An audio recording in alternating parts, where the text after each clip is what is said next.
Hi, I'm John Maxwell. When the top companies in the world are looking for trainers, speakers, and coaches, there's one name that stands above the rest, and that's Maxwell Leadership. Our certified team members have gotten proven results for companies all over the globe, and our reputation, I'm proud to say, is second to none. Some of our members have risen to the top of their profession, including the one you're going to meet today. I proudly introduce you to my friend Bob Fabian Zinka. Welcome to the Leadership and Success Podcast with your host, Coach BZ, where we help you lead with purpose and succeed with impact. If you're ready to grow into the kind of leader others want to follow, this podcast is for you. If you're determined to elevate your success and leave a lasting legacy, this podcast is for you.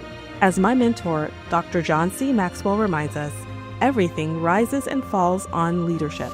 Our goal is simple: to inspire you, challenge you, and equip you with insights that can transform the trajectory of your leadership journey. Welcome aboard to another episode of the Leadership and Success Podcast with Coach BZ.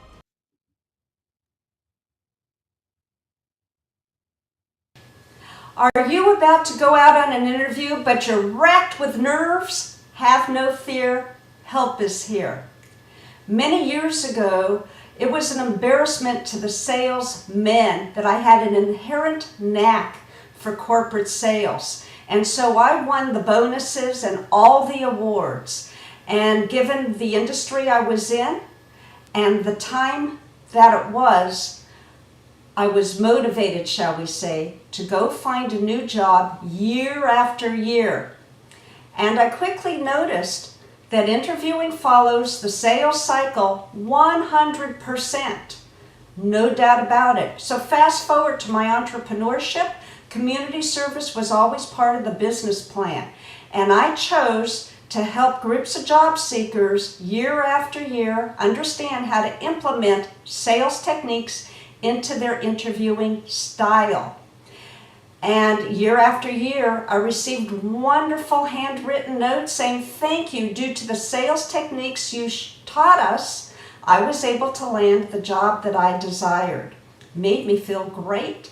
So when the economy took a deep dive, I waited till everybody caught their breath, and in 2010, wrote the book, Hired: How to Use Sales Techniques to Sell Yourself on Interviews. It instantly became a bestseller. You may find it on Amazon in paperback and digital formats.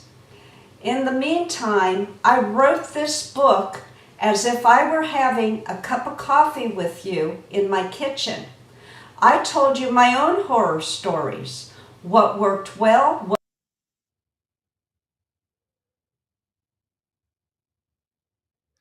All right, welcome to another edition of the Leadership and Success Podcast. We have a very special guest for you today. I am so excited, and I really truly believe every successful people should really learn how to do sales. I think it is just part of success. Like you just heard, you may be able to use your sales technique even when you are looking for a job. When you go through an interview, you become the product, you become the service, and you sell yourself to your prospective employer. So more to go about that. I'm reminded, let's start with our moment of gratitude. Yesterday, during the show, this is our tradition, right?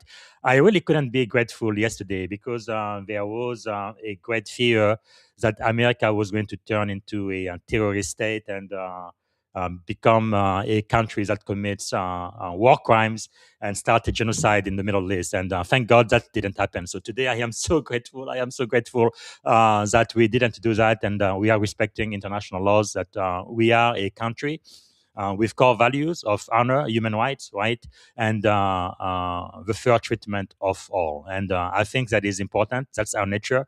That is our soul. And I am really, really glad today and so grateful that our better angels prevailed. And I think it is very important what we believe, who we are, and what we stand for, both at home and on the world stage. So I am really, really grateful for that. So if you would let us know where are you joining us from, what city, what state, and since we are now global, which country, if outside of the US. Let us know what you are grateful for today. And if you have a question for my guest, please type it in the comment. So let me see if I can properly introduce our guest today. Today, I am really honored to welcome Elinor Stutz, international best-selling author, CEO of Smooth Sale, top sales influencer, and global thought leader on relationship-based leadership and trust-driven business growth. Known as the walking miracle, Elinor has transformed adversity into impact, pioneering a sales and leadership philosophy rooted in empathy, authenticity, and long-term relationship building. She is the author of Nice Girl Do Get the Sale, using the power of empathy to build relationship and get results, and also hired how to use sales technique to sell yourself on interviews. Her work has helped entrepreneur, executive, transitioning military leaders, and rising professional learn how to lead, sell, and serve with integrity. So, without any further ado, please help me welcome to the Leadership and Success Podcast the one and only Elinor Stutz. Thank you for Right. the wonderful introduction. It was remarkable. I've never seen anything like it. Thank you so much, Elinor. Now, I cannot see you. Sorry, your screen is black, but I can hear you very well. Can you double Oh, check? showing on my end. Is there something I'm supposed to do? Uh, let's I just didn't touch triple anything. check. Hold on. Try to come back. It should only take a second. All right, she's going to be back in just a moment. We did test that in the green room a moment ago. Hmm. Elinor, That your work? screen. Yeah, I can hear you, but your screen is black again. I Uh, didn't touch anything. Do you do can you you want me make to? sure that the below your screen there should be like a microphone and then a camera? Make sure the camera is not disabled, and then if you click on the No, it shows it's on because the sign says disable camera. Should I disable it and then click it again? yes, let's try that. And also, sometimes you may have more than one camera. Like I have 4 cameras on my computer, and then if you can make sure you are selecting the correct camera.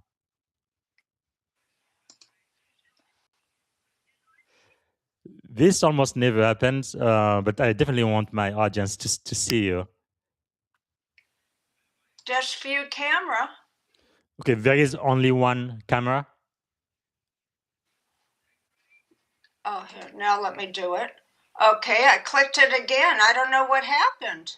Should Okay, we go out and come back in? how many cameras do you see when you click on the top arrow next to the camera icon? Just one? Yeah, plus yours. Huh? I just we tested this just like 20 minutes ago. It was working just fine. Uh, I guess we I'm could not technically competent. hold on. Let me see if there is something I can do on my end. Okay, looks like your camera is the iPhone. Let me change it to your webcam. Oh, I don't. That's weird. Why would it be? Oh, should I disconnect it from my phone? Yeah, it looks like your phone is connected to your computer, so it is using your iPhone as your camera right now. I disconnected? Did that help? Let me see. Oh, accept. Let me.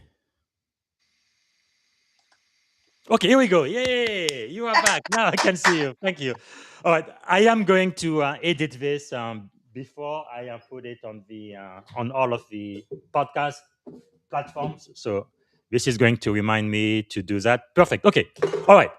Now, ladies and gentlemen, please welcome Elinor Stutz. Yay! Welcome to the Leadership and Success Podcast, Elinor. Such a great pleasure to be talking to you this morning. Likewise, it's wonderful to meet with you, and the effort you've gone to is remarkable. Thank you. And to get started, is there something you are grateful for today? Yes, I've had an extra 24 years of life. I'm one who Wow. experienced a near-death experience, Hmm. and it's a long story, but I am grateful every day that I can wake up and do what. Yes. That is so wonderful. Actually, we do have that in common because my doctors told me I wouldn't live beyond 17 years old. So every single year I've had since then, I really see it as the grace of God. And I'm so grateful to still be in the land of the living. It's such a wonderful feeling to have. Thank you so much for sharing that. Is there something else about you that most people may not know when they first meet you? I don't know. Well, I tell them my smile's my disguise because I'm listening to every word. That's so powerful. We definitely need to be a better listener, especially if you are going to get in sales for sure. Uh, I, I guess you have such an outstanding background and resume. It's really a great honor to be talking to you today. For those meeting you for the first time, who is Elinor Stutz beyond your bio? Beyond my bio, well, obviously, childhood changes us or Hmm. trains us. And I was always bullied, never fit in. So my mirror became my best friend, and I didn't know it was training me for sales and for relationships Wow. because I would weigh all the pros and cons of every nasty remark I heard to see if there was any element of truth. I watched my Mm, facial expressions, my hand gestures, and then I would set goals. By sixth grade, I was an active goal setter and never stopped. And wow. it was the differentiating moment for me to be successful in business. I like what you said. So you would hear the criticism and then you would decide if there was an element of truth. So let me ask you this. What if you concluded there was no element of truth in what those nasty people told you? What would your response be? Well, it would be relief. And then I'd focus on my goals and keep going. Wow, that is so powerful. And how old were you back then? Maybe 8 or 9. Wow, such wisdom at such a young age. I think I was maybe 15 when I started thinking that way. Okay, what if what they told you, they may not have told you that in a loving way or a caring way, but there's an element of truth in what they are saying. Then what would your response be? I'm sorry, could you repeat that? Or when people would criticize you, not in a loving way, but what they said, even though it hurt you, there was an element of truth in it. What would your response be then? Um, I would just quietly ask, why do you say that? And Hmm, most of the time they'd stammer. Occasionally I'd hear something positive that, yes. take note about. Wow.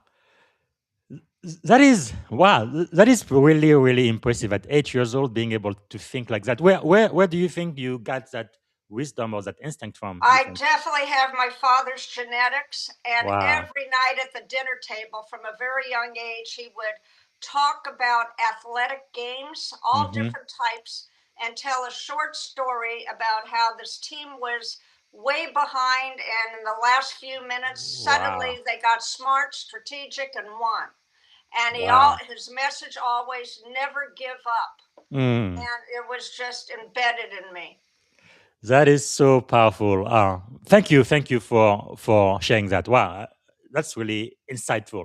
Now, your story begins with childhood bullying and being underestimated. You kind of mentioned that. How did those early experiences shape your leadership voice today? Well, fast forward to my first sales job, the manager didn't want to hire me.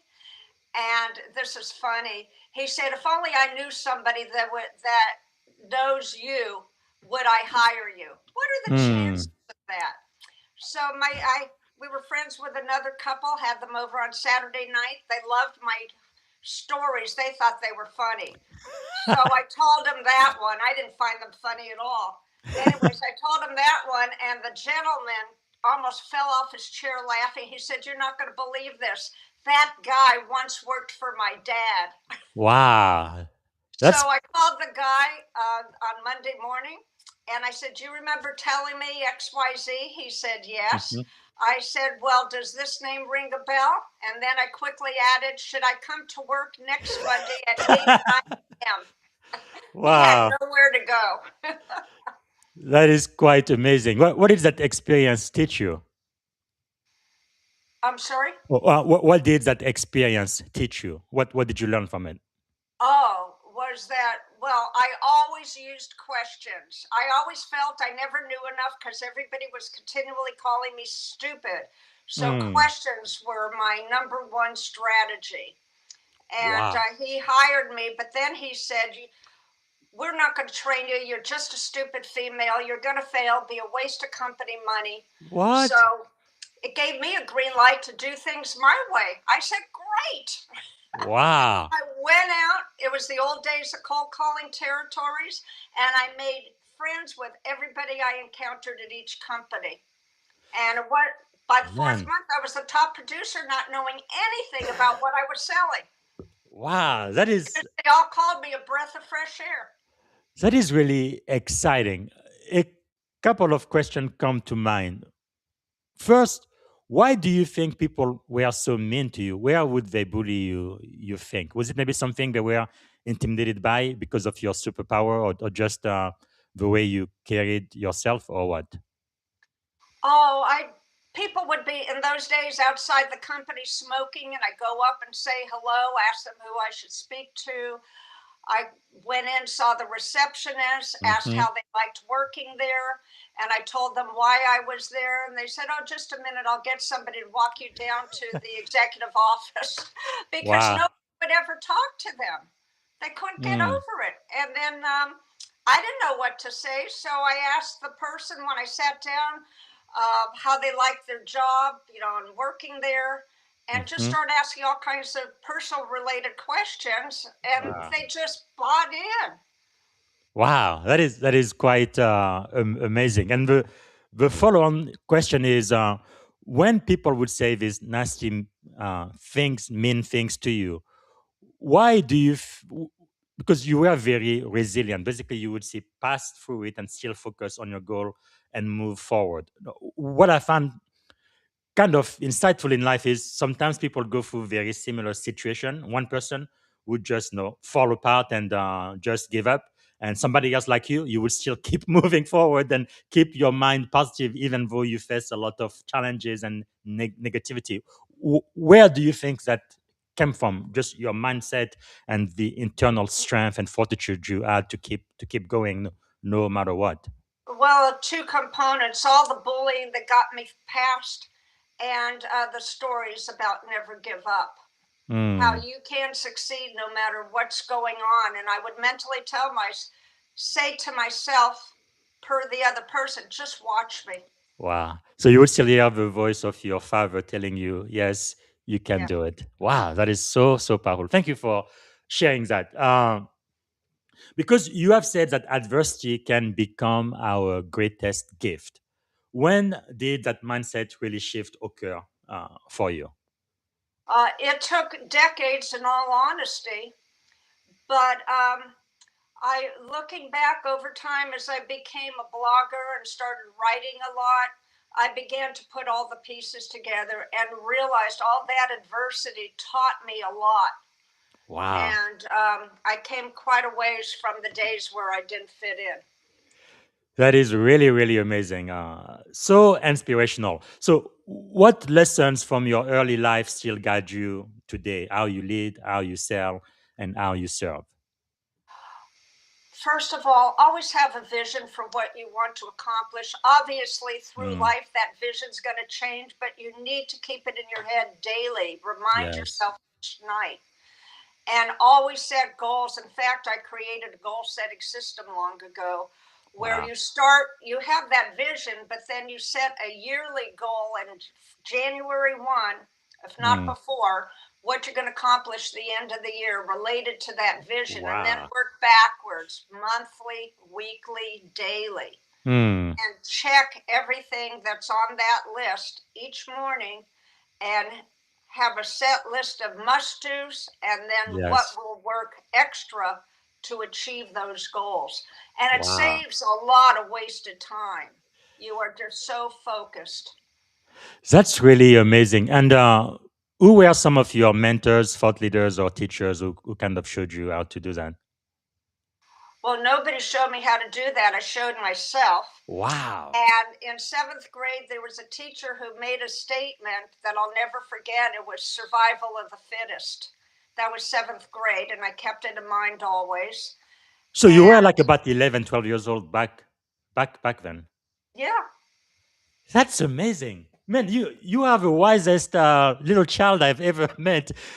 Wow. For me, that's kind of you. Everybody was calling me stupid, so I never thought I was smart. I was a blind wow. date with my husband, and then the third date, he said, "You're the smartest woman I ever met." Guess what I said? That's You amazing. must have met an awful lot of stupid women. This is really incredible because for me, it really happened when I was about 15, 16, 17 years old. I started thinking the way you did when you were much, much younger. That is really amazing. You don't find a lot of kids that think that way because to me, that's really kind of like the science of success. No, anybody can be successful if you put those things into place. For example, every year I read the book Think and Grow Rich. It talks about that, but it goes through time, and everybody who's ever been successful from Gail Carnegie to today, they do exactly the same things. But usually, children don't know how to do that. So I am really amazed that you really figured it out on your own at such a young age. That's impressive. I need to tell you something. I never knew why nobody ever understood what I was saying. So Wow. it was just this year I got the answer, believe it or not, at my older age. I read the WebMD newsletter, and there was Hmm. an article there. I almost fell off my chair. It said left-handed green-eyed people only represent 2% of the global population because they think differently. That's Wow. me. Yes. And I finally Wow. had my answer after all these years. Wow, that is really really powerful. No, about just knowing who you are and building that confidence. It's wow, Yeah. it's amazing. So we already have quite a few people who are watching us live. We have Muhammad. He says right. So Muhammad, let us know where you are joining us from, what city, state, or country. Daniel is a, very active member of my tribe. Good morning from Maitland, Florida. And Daniel has a question for you. So our first question from our live audience. He says, Elinor, in your experience, how do you begin to patch trust once it's been broken in a very transactional, numbers driven environment? So, how do you patch trust once it's broken? Truthfully, I don't know that it's possible. When Hmm. people are not honest with me, I walk away. Yes. I mean, I ask them why they did what they did, Hmm. try to get a reasonable answer. If it's a misunderstanding, I will talk it out and see if it's possible. But Yes. if they're not willing to talk it out, I walk away. Wow, that's powerful. It reminds me of what Oprah said, which I believe she learned from her mentor, Maya Angelou. When people show you they truly are, believe them. That is so powerful. Wow.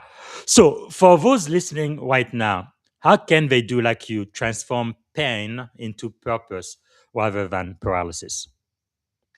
Well, I would see, like I used to do, weigh what they're saying is wrong, determine if there's something you can change. None of us Hmm. are perfect. So Yes. there's always a way to improve. But if they continually put you down, walk away and make different collaborative partners or friends.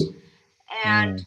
just keep setting new goals. And as you achieve them, realize you are capable, you are smart, and you can do anything you have in your mind. Wow, that is so insightful.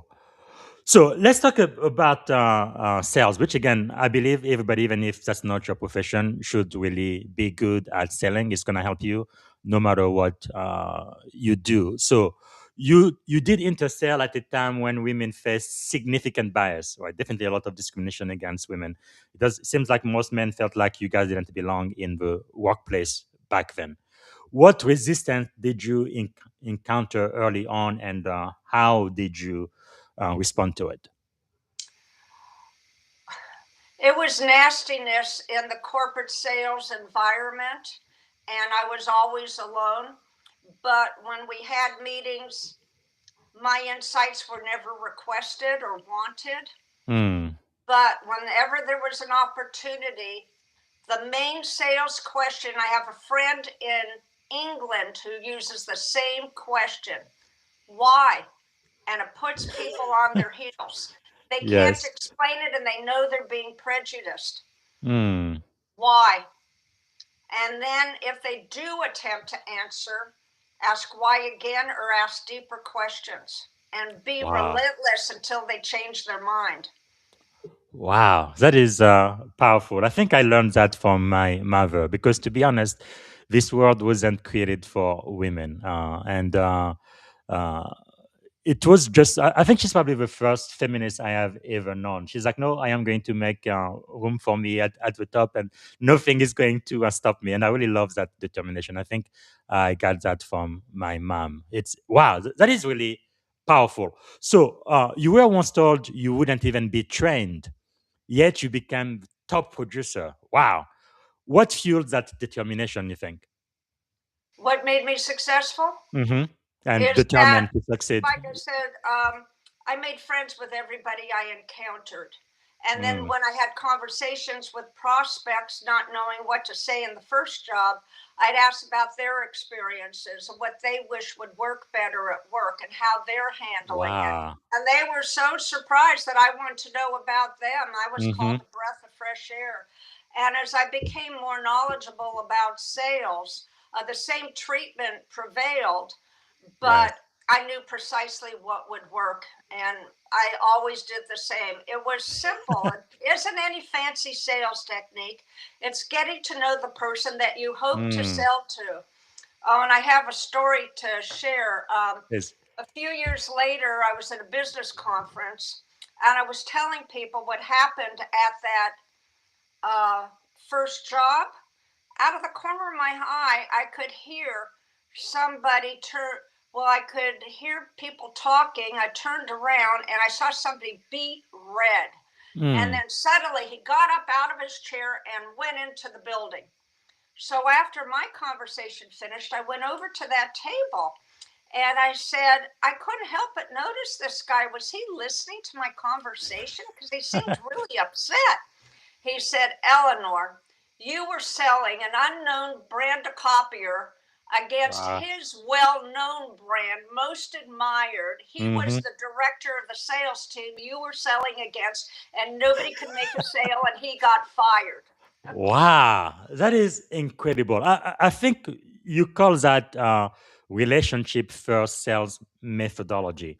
That's very different because for most people, they don't like to do sales because they think of a used car salesman, someone who was just want to Right. push a product on you you don't even want, but they just want to make a sales and they don't care about you at all. But yours, I guess you don't call it really a technique, but you really focus a lot on building that relationship. How did you develop that idea of selling by first building a relationship with your prospective client or Well, customer? my dad gave stories every night about not giving up. My mother every day told me, be nice to everybody. My Mm, qualifier is, though, they have to return that. So yes.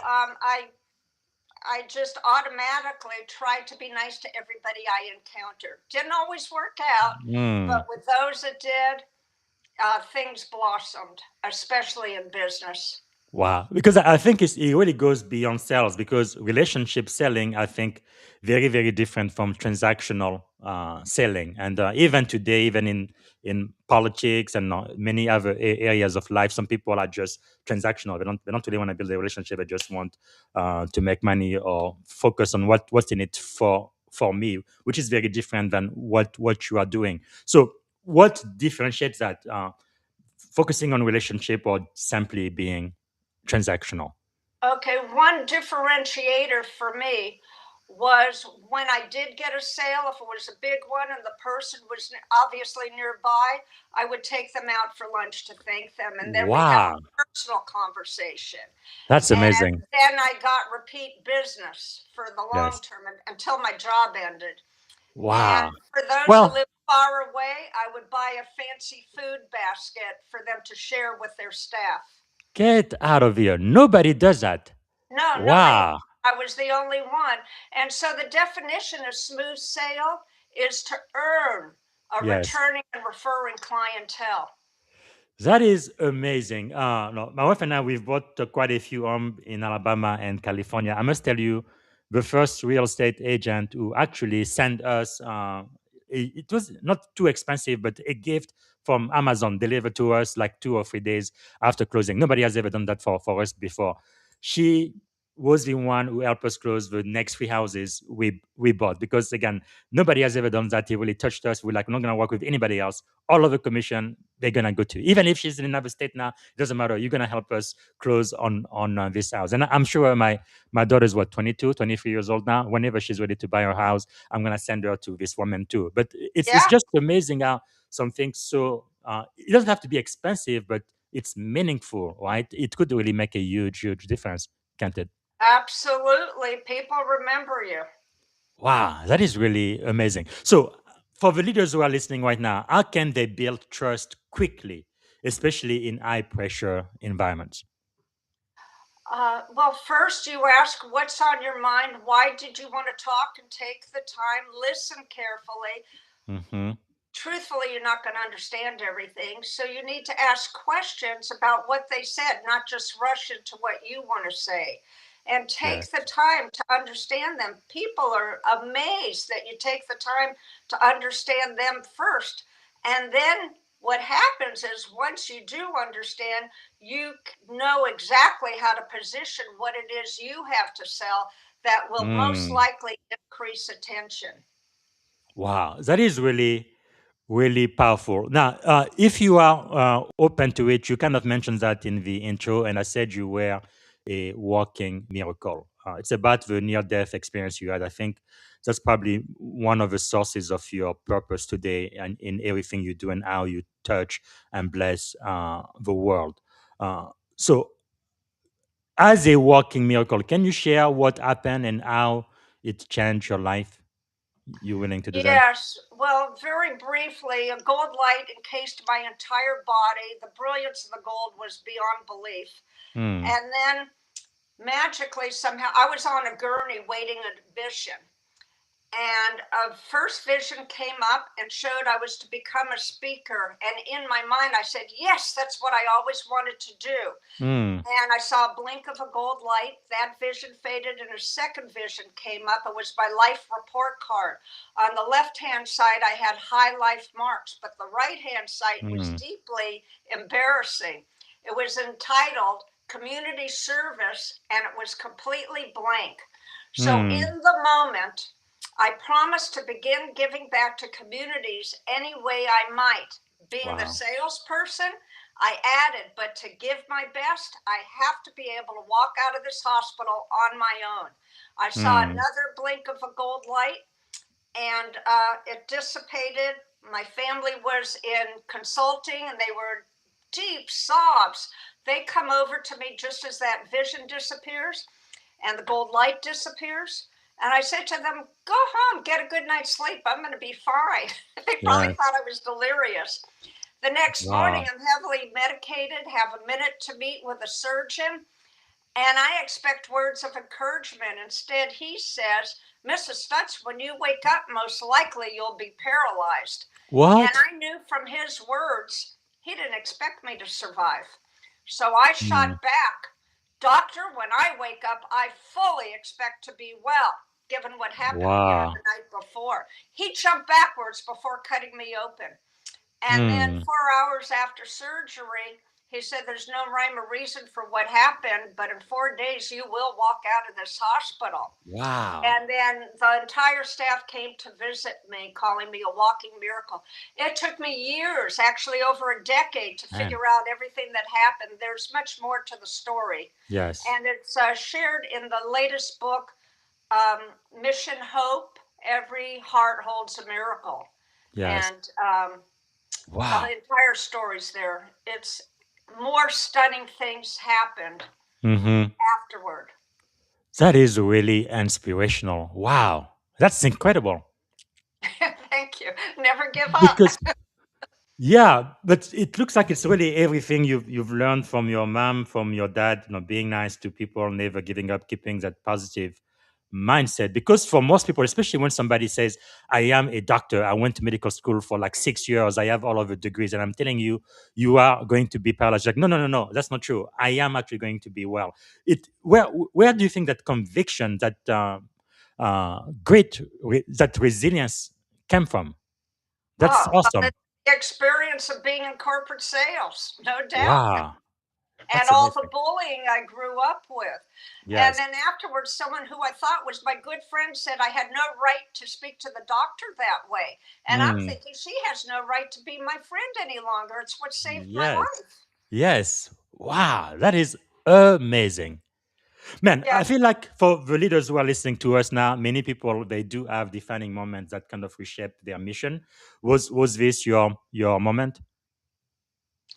Oh, yeah. Wow. So how did that experience kind of shift your definition of success? Did that change at all? Oh, it changed tremendously. Meanwhile, someone told me, she was a marketing person. She was going to teach me how to use social media. She Mhm. said, but the only way you can join this group, you have to stop being so highly competitive, be collaborative. That was the scariest thing I ever heard. It was scarier than my broken neck. And I said, okay, but it was the differentiator for me. And Mm, then I got into the blogging, and I gave away all my experiences, the lessons I learned from them, and how yes. people can improve their approaches. And the blog became very popular. I did end Wow. the blog a few months ago, but I'm posting regularly on LinkedIn now. That's my number one platform. Well, that's one thing I see with most leaders. They are very, very generous, and they lead what I called with an open hands, right?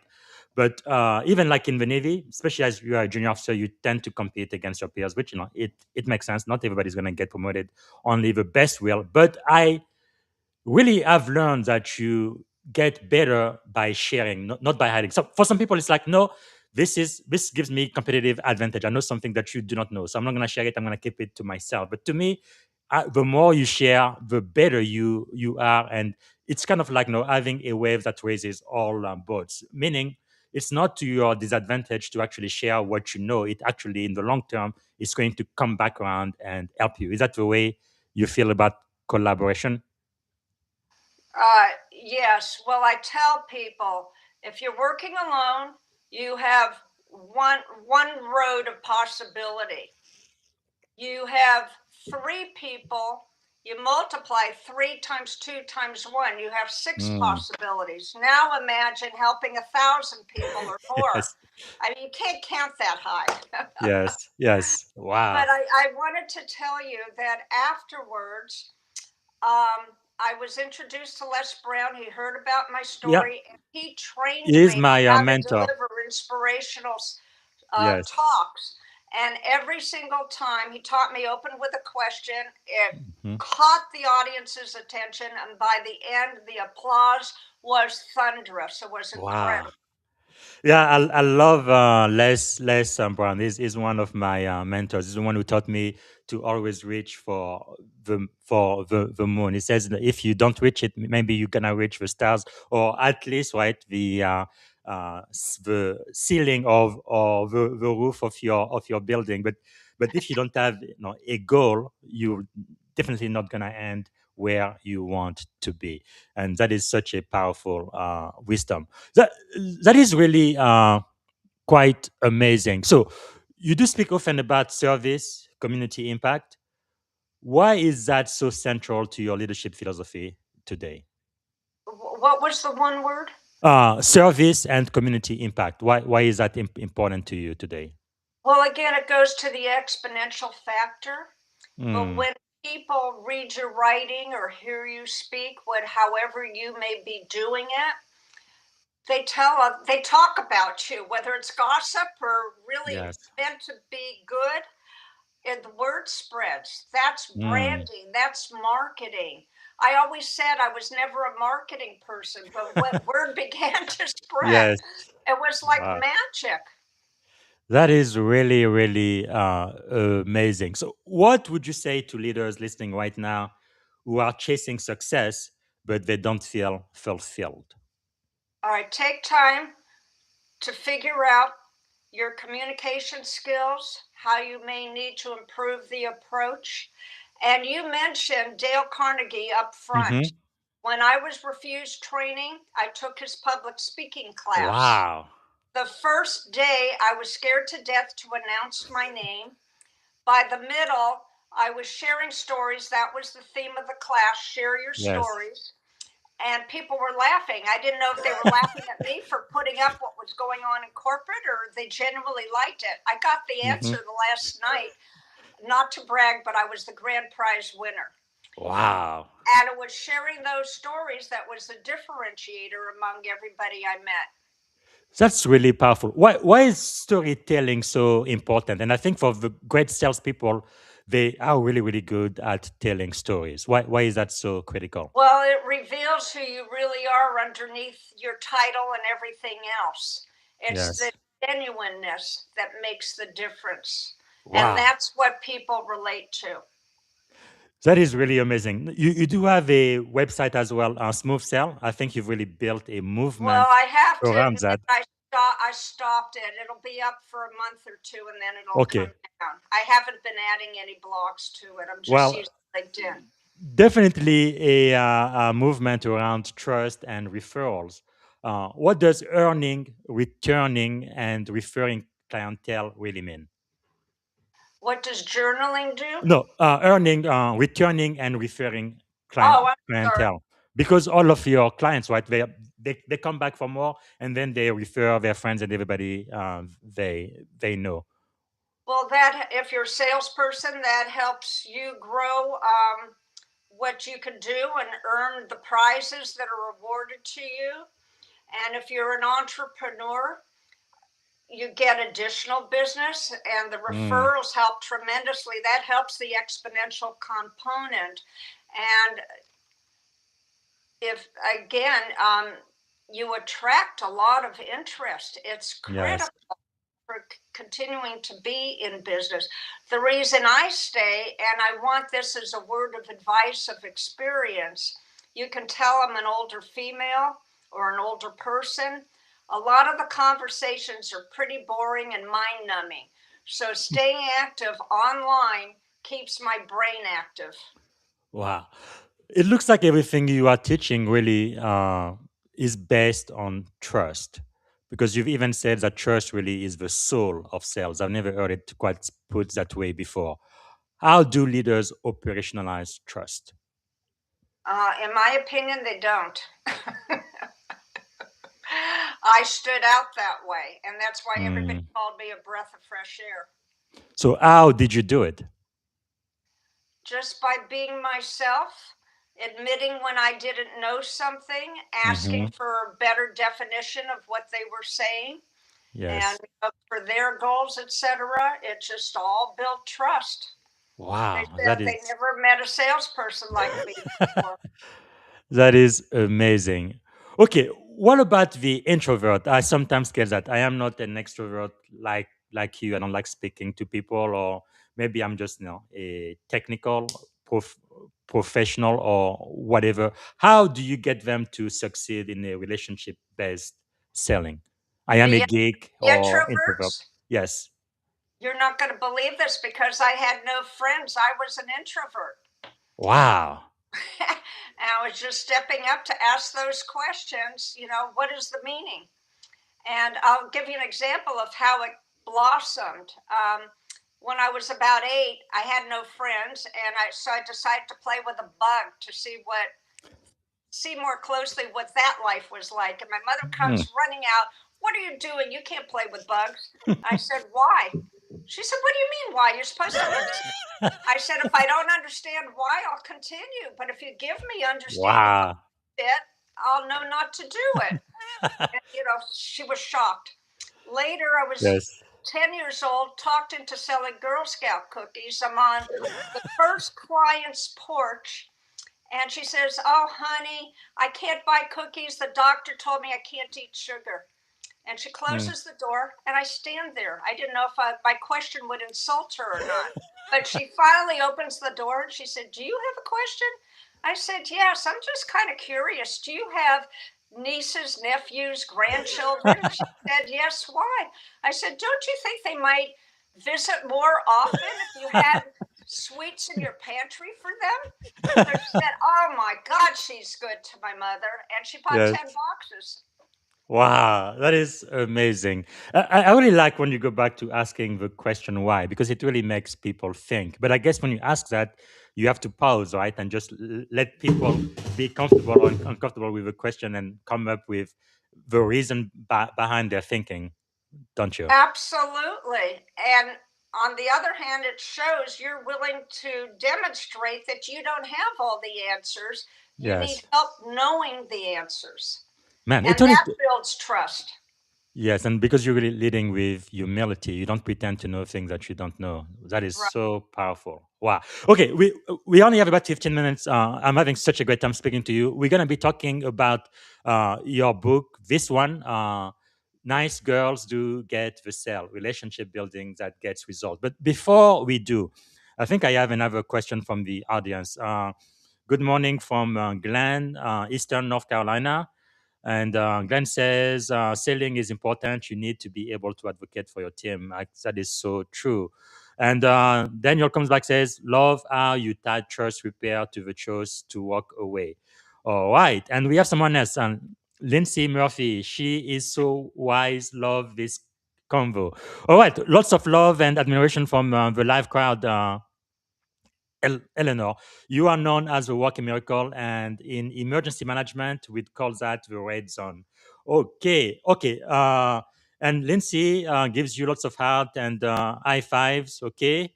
We love Les Brown. All right, all right. Okay, lots and lots of comments in. I didn't see a question. All right, so let me ask you this: why did this book have to be written? Nice girls do get the sale. Why did you have to write it? Oh, that's a wonderful question. I started my third entrepreneurship, Smooth Sale, where we lived, and I used to receive applause after every training session there too in Silicon Valley. Mm-hmm. And we moved further north, and I went to a new networking event. I was asked to introduce myself on stage. I went up and I announced I was a sales trainer. The boos and the jeers automatically were worse than ever. And I Mm. jumped off the stage. I couldn't believe it. And a woman quickly came over to me and said, to establish credibility, you must write a book. So Wow. I thought I didn't have anything to lose. Why not? And it had never occurred to me before. So I wrote what I refer to as a corporate tell all with names changed to protect the guilty. And story after story came to mind about clients and what happened in the corporate workspace. And it broke all records. The Wow. first publishing house said yes. It quickly became an international bestseller. And then during COVID, when people were stuck home, it became evergreen among the classics. And I always think Dale Carnegie That's would have been so amazing. proud. Absolutely. But I feel like even in the title, you are trying to break a myth. You say nice girls do get the sell. So what myth were you trying to disprove just with the title alone? Well, I have to tell you, I was wrong. The publisher came up with that title, and I said, that's a terrible title. At least say nice people. So they said, no, just wait and see what happens. So I kept my mouth Wow. shut, and they were 100% right. Man, so from your book, how does empathy translate into measurable business result? Well, you have to keep a check on yourself. When something bad happens at the office or outside, um, each evening you have to weigh why it upset you. You can't show your reactions in person. You have to keep calm, but Mm-hmm. weigh the pros and cons and how you want to move forward. Often we do need to make changes in our approaches, and Yes. the strong do that. I'm thinking about the lyrics, the strong shall survive. But, Mm-hmm. anyways, it's important to weigh everything that happens at night to make Wow. improvements. That is really powerful. You're talking about a life of introspection, meaning you are not always right. So you are humble enough to know you can make mistake, and when you do, you learn from those. That's quite powerful. Have you always had that mindset of always improving and doing things better and Oh, learning? absolutely. Wow. 100%. I think because I was always called stupid, from a young age, I want to know how I could do better. Man, again, that is so inspirational and so amazing because again, another child, you call them stupid. I have seen some of those kids when I was growing up. They really fall inward. They say, I am dumb. They start believing it. They start acting that way, and their life, they don't even take advantage of opportunities before them because they really internalize that. But you are like, no, no, no, no, no. I am better than that. That's really remarkable. Wow. Yeah, just practice. I'm going to prove myself.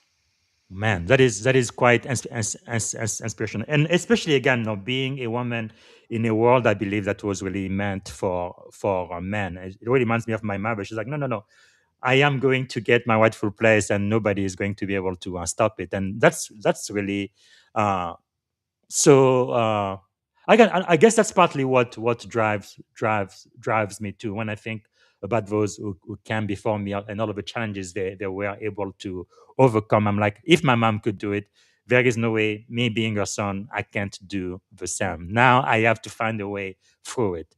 And it's wow, it is powerful. It gives me the chill just thinking about it now. And I have a metaphor for Mhm. those who encounter nastiness. Mentally put on your superpower cape, Wow. oil it well, fly up above, and when the darts are thrown at your back, they slide Man. down to the ground. Wow. So you are going to thrive in spite of it. I love it. I love it. So can you share maybe one story where empathy directly led to a major win? Where empathy, Mm-hmm. um, I have so many stories. One's not coming to. I'll think about it after we end the Good. Yeah, conversation. because one thing I am quite concerned about. No, I'm sure you've heard about no the man was I fear. have a story. I have Mm-hmm. a good one. I'm Yes, sorry. please. Okay, I was taught on my first job actually that on holidays to buy miniature candy bars at Costco or wherever and hand it out to everybody because sweets change the opinion they let you in the door. Mm-hmm. So one day I go to a door, a very heavy door in Silicon Valley, open it up, and there's a guard with a gun. In those days, I had never seen a gun before, and I was scared to death. And the guy said, "Don't you dare come back. I don't allow anybody in this building who doesn't work here." I Mm. left.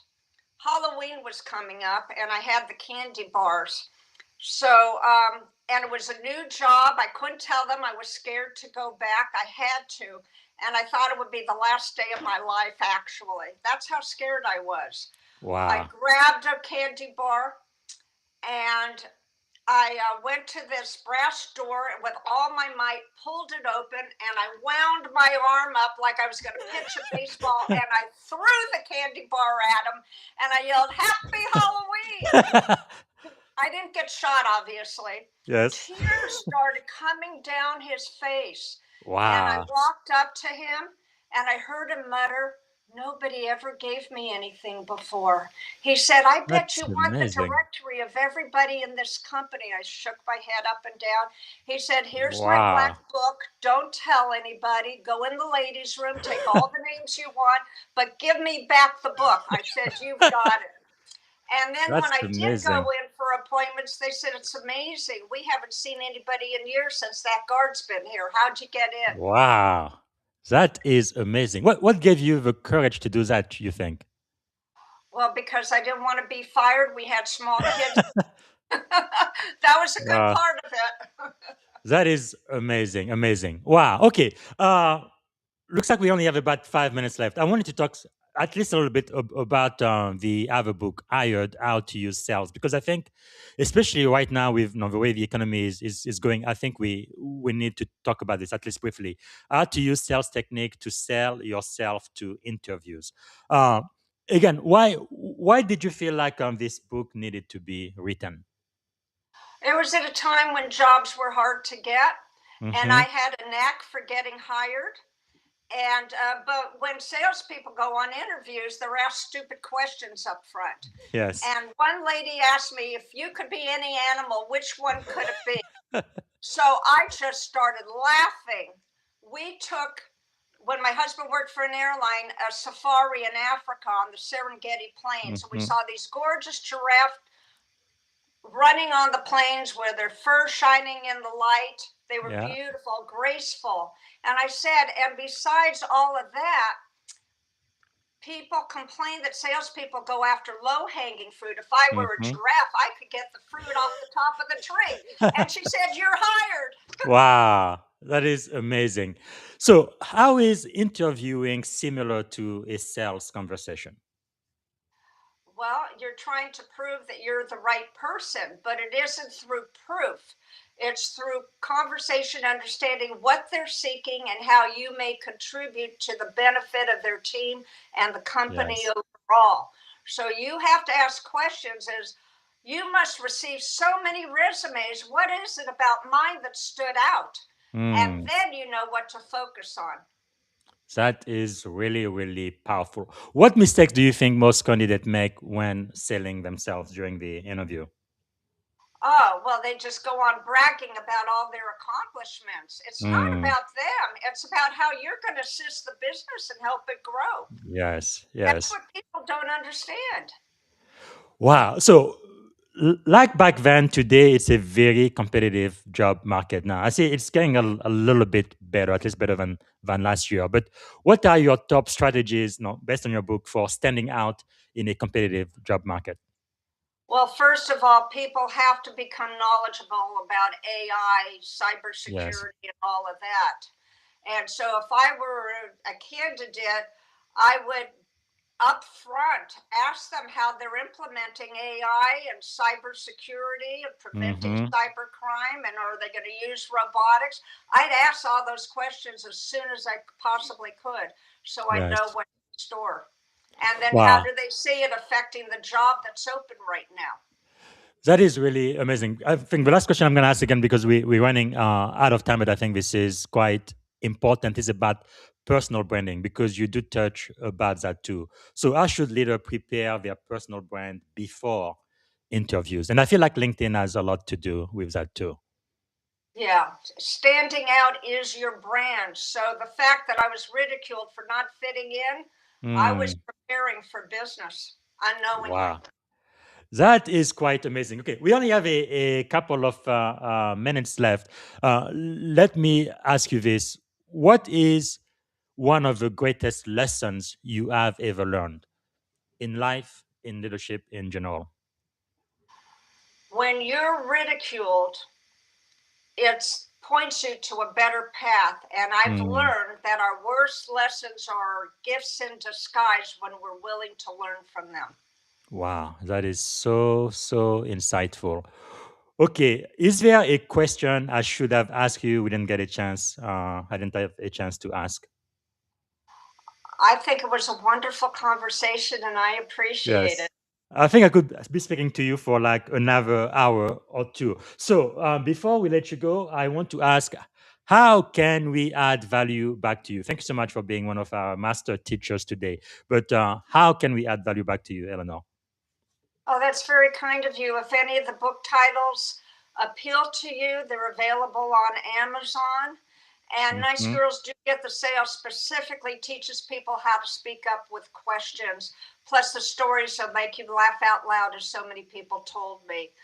Yes. And I hope you find any of them helpful. And of course, I can follow you on LinkedIn, Elinor Stutz. Absolutely. I And welcome followers. If you have comments on the post, please do. And if you have content that you might like me to share, I will read it first, obviously. yes. And if it's appropriate for what the messaging, I will repost it.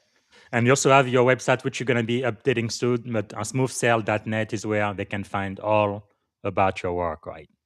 Well, they can for now, but it will go away soon. Yes. Okay.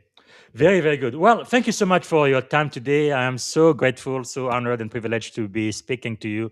You have so much wisdom, and I really feel like, again, you've really been really great at sales. But I think things that you've learned can be applied in cybersecurity, in technology, in all of the other industries as well. Because I really do believe that leadership is leadership. And thank you so much for sharing your heart with us today.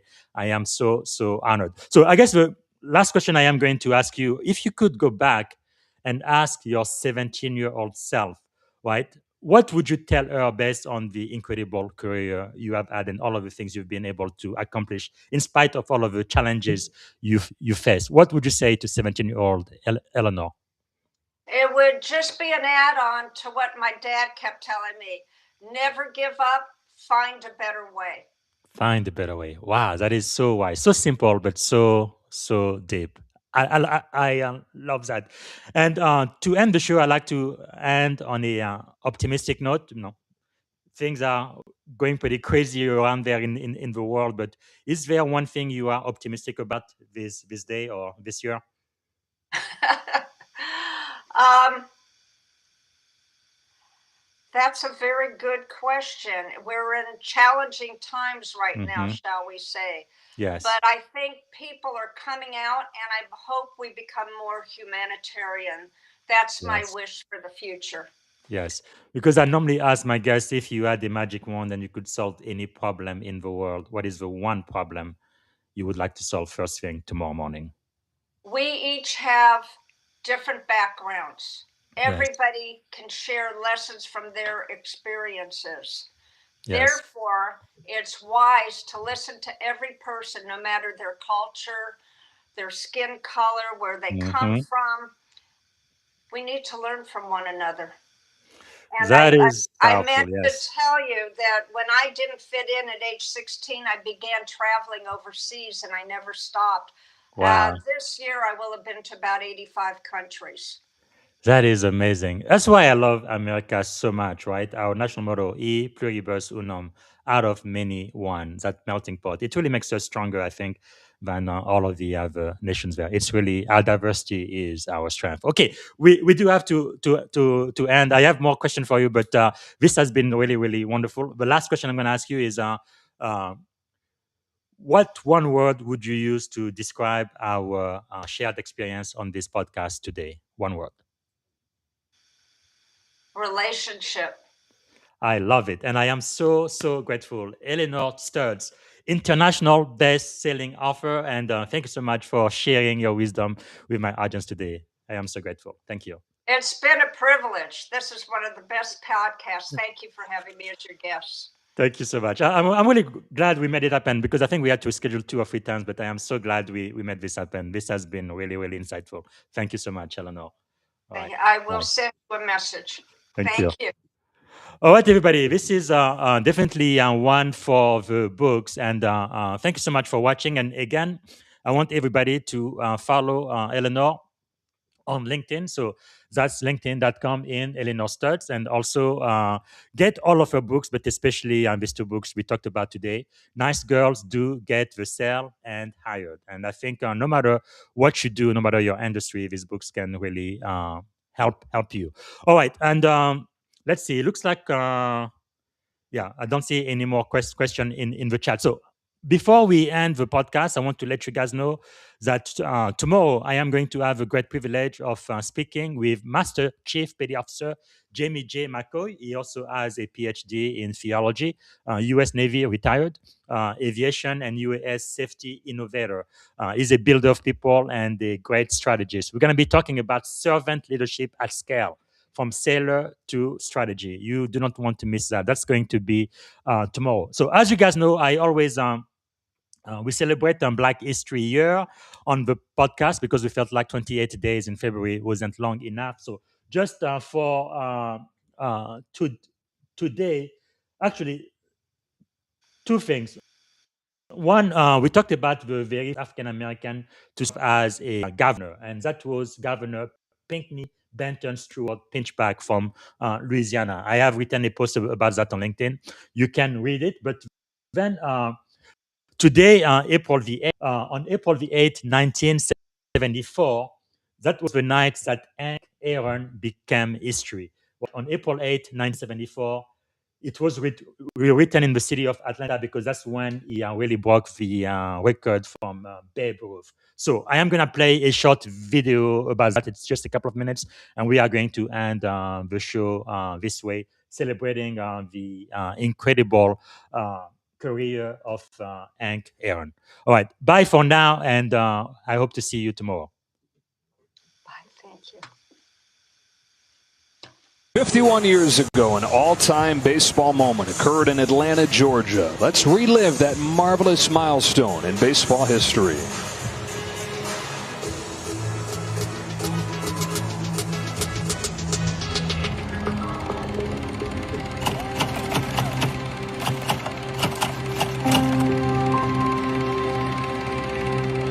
And it doesn't take a mind reader to read the collective mind that's here in this ballpark tonight. They came to see him pass the Babe. Once again, a standing ovation for Henry Aaron. So the confrontation for the second time. Aaron walked in the second inning. He means the tying run at the plate now. So we'll see what Downing does. Al at the belt, delivers, and he's low, ball one. And that just adds to the pressure. He's sitting on 7-14. Here's the pitch by Downing.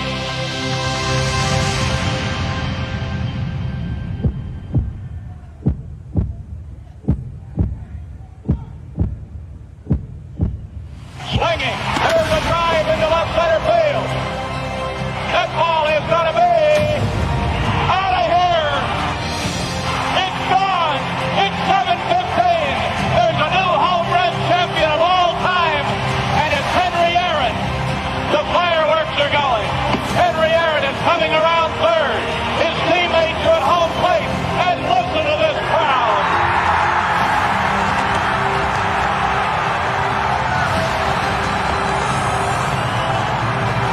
What a marvelous moment for baseball. What a marvelous moment for Atlanta and the state of Georgia. What a marvelous moment for the country and the world.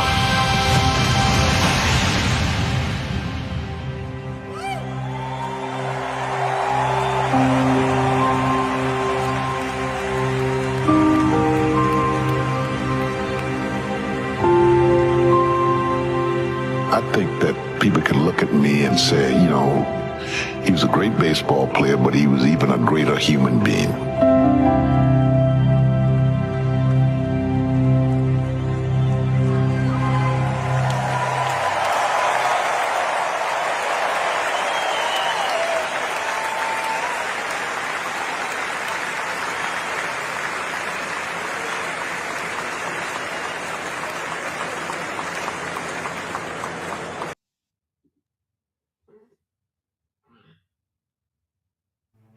Thank you for tuning in to the Leadership and Success Podcast with your host, Coach BZ. If today's episode added value to your leadership journey, be sure to subscribe, share, and join us again for more wisdom nuggets on how to lead better and achieve greater success. Remember, leadership is the most critical skill of our time. The world will always need leaders to inspire others, drive innovation, and execute meaningful strategy. So why not count yourself among the bold leaders shaping the 21st century? Until next time, stay inspired, stay committed, and keep leading with excellence.